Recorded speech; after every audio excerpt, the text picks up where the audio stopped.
Ngqongqo TV ngithi angikwamukele futhi sengiphinde ngabuya nalensizwa yakwaBiyela uQuality. Ngithi nje ake sithathe leli thuba sibongele sihalalisele yona lensizwa kungekudala nje sobe sisibona laphana nje kuMzansi Magic kumdlalo udume kakhulu ehostela. Lo mdlalo odlala njalo ngamasonto ngo8:30 noma ngingenayo kisho kodwa ke ake ngiyeke yena uMpokaBiyela eyichazele lokho ngikusho kodwa nje ngithi nje ake sithi phambili ngamabhinqa up ngamabhinqa siyabonga Quality Biyela ngokusimela singamabhinqa. Okay. Kunestory lapha istory lesi ihostela. Ihostela ibuyile useason 2 wakhona. Lapho ekuthathi na inkunzi malanga lezi oMpokaBiyela. Nje ngumuntu ke osetshenzelwayo.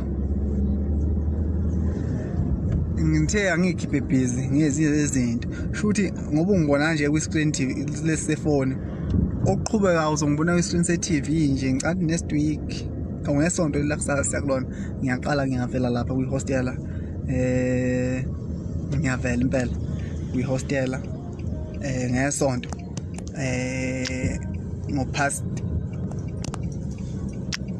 ngo8:30 ngiyavela. Ngiyethemba kuyizwele imbukelo wami echaza uQuality Biyela. Ngithi nje mawukuthi bunga subscribe ngicela wenze sure ukuthi subscribe bese uthena on notification bell ukuze makukhona ukupostwa ingqongqo uzothola umlayezo. Mawukuthi khona uPaulo nakho uzokushiya lapha ezantsi ku comment section ngiyabonga.